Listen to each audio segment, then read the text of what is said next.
The next example is he acted wisely. এটা হচ্ছে গিয়ে অ্যাসার্টিভ সেন্টেন্স।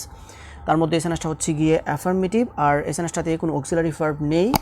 আর অ্যাফার্মেটিভ সেন্টেন্সকে নেগেটিভ করার সময় বাক্যের মধ্যে যদি কোনো অক্সিলারি ভার্ব না থাকে তাহলে টেন্স অনুসারে ডু নট অথবা ডাজ নট অথবা ডিড নট থেকে কোনো কিছু বসাতে হবে এবং অ্যাফার্মেটিভ শব্দটির নেগেটিভ শব্দ বসাতে হবে।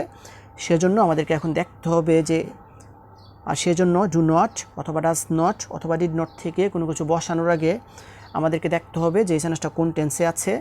যদি সেন্টেন্সটা প্রেজেন্ট ইনডেফিনিট টেন্সে থাকে সেক্ষেত্রে আমরা ডু নট অথবা ডাজ নট থেকে কোনো কিছু ব্যবহার করব। আর যদি সেন্টেন্সটা পাস্ট ইনডেফিনিট টেন্সে থাকে সেক্ষেত্রে আমাদেরকে ব্যবহার করতে হবে গিয়ে ডিড নট। এখন হি হচ্ছে গিয়ে সাবজেক্ট, অ্যাক্টেড হচ্ছে গিয়ে ভার্বের পাস্ট ফর্ম, সেজন্য এই সেন্টেন্সটা হচ্ছে গিয়ে পাস্ট ইনডেফিনিট টেন্স, সেজন্য আমাদেরকে বসাতে হবে গিয়ে ডিড নট। সেজন্য আমরা বসিয়েছি ডিড নট, আর ডিড নটের পরে ভার্বের প্রেজেন্ট ফর্ম বসে, সেজন্য অ্যাক্টেড এর প্রেজেন্ট ফর্ম লিখতে হবে অ্যাক্ট। তারপর অ্যাফার্মেটিভ শব্দটির নেগেটিভ শব্দ বসাতে হবে। ওয়াইজলি এর নেগেটিভ ফর্মটা হচ্ছে গিয়ে আনওয়াইজলি, সো হি অ্যাক্টেড ওয়াইজলি এটাকে নেগেটিভ করলে হবে হি ডিড নট অ্যাক্ট আনওয়াইজলি। তারপর সেন্টেন্সটা হচ্ছে হি বিলিভস ইট স্ট্রংলি, এটা হচ্ছে গিয়ে অ্যাসার্টিভ সেন্টেন্স। তার মধ্যে এই সেন্টেন্সটা হচ্ছে গিয়ে অ্যাফার্মেটিভ, আর এই সেন্টেন্সটাতে কোনো অক্সিলারি ভার্ব নেই। আর অ্যাফার্মেটিভ সেন্টেন্সকে নেগেটিভ করার সময় বাক্যের মধ্যে যদি কোনো অক্সিলারি ভার্ব না থাকে তাহলে টেন্স অনুসারে ডু নট অথবা ডাজ নট অথবা ডিড নট থেকে কোনো কিছু বসাতে হবে এবং অ্যাফার্মেটিভ শব্দটির নেগেটিভ শব্দ বসাতে হবে। এখন ডু নট অথবা ডাজ নট অথবা ডিড নট থেকে কোনো কিছু বসানোর আগে আমাদেরকে দেখতে হবে যে এই সেন্টেন্সটা কোন টেন্সে আছে। যদি এই সেন্টেন্সটা প্রেজেন্ট ইনডেফিনিট টেন্সে থাকে সেক্ষেত্রে আমাদেরকে ডু নট অথবা ডাজ নট থেকে কোনো কিছু বসাতে হবে। আর যদি সেন্টেন্সটা পাস্ট ইনডেফিনিট টেন্সে থাকে সেক্ষেত্রে বসাতে হবে গিয়ে ডিড নট। এখন হি হচ্ছে গিয়ে সাবজেক্ট, বিলিভ হচ্ছে গিয়ে ভার্বের প্রেজেন্ট ফর্ম, অথবা সাবজেক্টটা থার্ড পারসন সিঙ্গুলার নাম্বার হওয়ার কারণে ভার্বের সাথে অতিরিক্ত এস যুক্ত আছে, সেই জন্য এই সেন্টেন্সটা হচ্ছে গিয়ে প্রেজেন্ট ইনডেফিনিট টেন্স। সেজন্য আমাদেরকে এখন ডু নট অথবা ডাজ নট থেকে কোনো কিছু ব্যবহার করতে হবে, ডিড নট বাদ। তবে এখনও সমস্যা আছে ডু নট নাকি ডাজ নট। এখন সাবজেক্টটা যেহেতু থার্ড পারসন সিঙ্গুলার নাম্বার সেজন্য আমাদেরকে ব্যবহার করতে হবে গিয়ে ডাজ নট, সেজন্য আমরা বসাবো ডাজ নট। তারপর বিলিভসের এসটা শেষ পর্যন্ত থাকবে না। তারপর স্ট্রংলি এর নেগেটিভ ওয়ার্ডটা হচ্ছে গিয়ে weekly, so he believes it strongly এটাকে নেগেটিভ করলে হবে he does not believe it weekly. The next example is they behaved politely, এটা হচ্ছে গিয়ে অ্যাসার্টিভ সেন্টেন্স। তার মধ্যে এই সেন্টেন্সটা হচ্ছে গিয়ে অ্যাফার্মেটিভ, আর এই সেন্টেন্সটাতে কোনো অক্সিলারি ভার্ব নেই।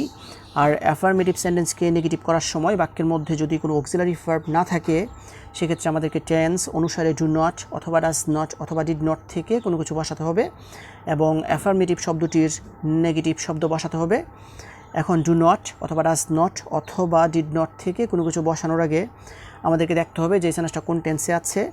যদি সেন্টেন্সটা প্রেজেন্ট ইনডেফিনিট টেন্সে থাকে সেক্ষেত্রে আমরা ডু নট অথবা ডাজ নট থেকে কোনো কিছু বসাবো। আর যদি সেন্টেন্সটা পাস্ট ইনডেফিনিট টেন্সে থাকে সেক্ষেত্রে আমাদেরকে বসাতে হবে গিয়ে ডিড নট। এখন দেয়া হচ্ছে গিয়ে সাবজেক্ট, বিহেভড হচ্ছে গিয়ে ভার্বের পাস্ট ফর্ম, সেজন্য এই সেন্টেন্সটা হচ্ছে গিয়ে পাস্ট ইনডেফিনিট টেন্স, সেজন্য আমাদেরকে বসাতে হবে গিয়ে ডিড নট। আর ডিড নটের পরে ভার্বের প্রেজেন্ট ফর্ম বসে, সেজন্য আমাদেরকে বিহেভড এর প্রেজেন্ট ফর্ম লিখতে হবে গিয়ে বিহেভ। তারপর পলাইটলি এর নেগেটিভ ওয়ার্ড হচ্ছে গিয়ে রুডলি, সেজন্য আমাদেরকে লিখতে হবে rudely. So the behaved politely এটাকে নেগেটিভ করলে হবে the did not behave rudely. তারপর সেন্টেন্সটা হচ্ছে আই ফাউন্ড হিম হ্যাপি, এটা হচ্ছে গিয়ে অ্যাসার্টিভ সেন্টেন্স। তার মধ্যে এই সেন্টেন্সটা হচ্ছে গিয়ে অ্যাফার্মেটিভ, আর এই সেন্টেন্সটাতে কোনো অক্সিলারি ভার্ব নেই।